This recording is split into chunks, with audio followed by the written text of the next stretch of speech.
ঢাকার পুরান শহরের বুকের ভেতর সদরঘাটের কাছে লক্ষ্মীবাজারে দাঁড়িয়ে আছে এক নীরব সাক্ষী, বাহাদুর শাহ পার্ক।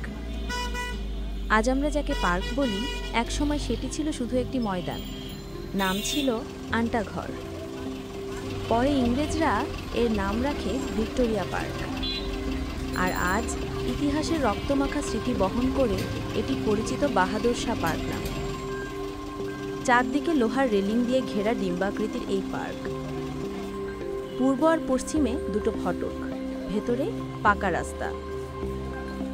সকাল বিকালে হাঁটতে আসে মানুষ, কিন্তু এই হাঁটার মাটির নিচে লুকিয়ে আছে রক্ত, অশ্রু আর ভয়ের ইতিহাস।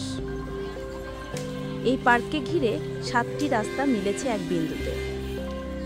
চারপাশে স্কুল, কলেজ, বিশ্ববিদ্যালয়।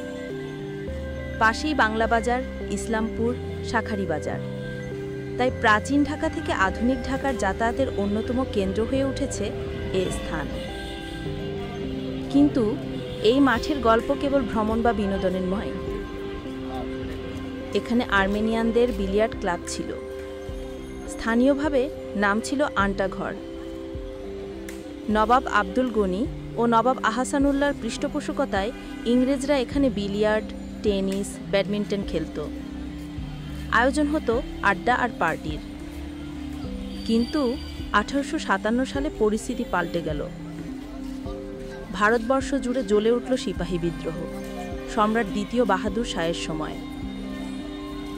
22 নভেম্বর লালবাগ কেল্লায় ঢাকার দেশীয় সেনাদের নিরস্ত্র করতে ঝাঁপিয়ে পড়ে ইংরেজ মেরিন সেনারা। তীব্র প্রতিরোধ, গুলির লড়াই।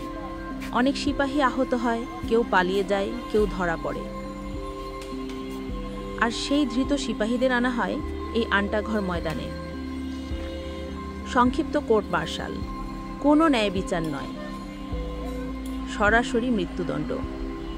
তারপর এই ময়দানের বুকে 11 জন সিপাহীকে প্রকাশ্যে ফাঁসি দেওয়া হলো। শুধু তাই নয়, তাদের দেহ ঝুলিয়ে রাখা হয় গাছের ডালে দিনের পর দিন, সপ্তাহের পর সপ্তাহ। ঢাকার মানুষ আতঙ্কে স্তব্ধ হয়ে গেল। কেউ আর মুখ খোলার সাহস পেল না। এই জায়গা ঘিরে ছড়িয়ে পড়ল ভৌতিক কাহিনী। মানুষ পথ এড়িয়ে চলত, কারণ বাতাসে ভেসে বেড়াতো মৃত্যুর ছায়া। এরপর 1858 সালে রানী ভিক্টোরিয়া ভারতবর্ষের শাসনভার নিলেন। তখনই আন্টাঘরের নাম পাল্টে দেওয়া হলো ভিক্টোরিয়া পার্ক। 1957 পর্যন্ত সেই নামই ছিল। কিন্তু 1957 সালে সিপাহী বিদ্রোহের শতবর্ষে তৈরি হলো এক স্মৃতিসৌধ। তখন ইতিহাসের সত্য নাম ফিরে পেল জায়গাটি, বাহাদুর শাহ পার্ক। আজও এখানে দেখা যায় বিভিন্ন স্থাপনা। নবাব স্যার খাজা আহসানুল্লাহ জ্যেষ্ঠ পুত্র খাজা হাফিজুল্লাহ স্মৃতিস্তম্ভ, যিনি 1884 সালে অকাল মৃত্যুতে ঢাকাকে শোকে নিমজ্জিত করেছিলেন। ইংরেজরা তার জন্য নির্মাণ করেছিল স্মৃতিস্তম্ভ। পার্কের মাঝেই আছে স্মৃতিসৌধ, 4টি পিলারের উপর দাঁড়িয়ে 4 কোণা কাঠামো, যার ওপরে একটি গম্বুজ। আরেক প্রান্তে একটি ওবেলিস্ক, যা মনে করিয়ে দেয় রানী ভিক্টোরিয়ার সিংহাসনে আরোহণ আর ব্রিটিশ সাম্রাজ্যের অহংকার।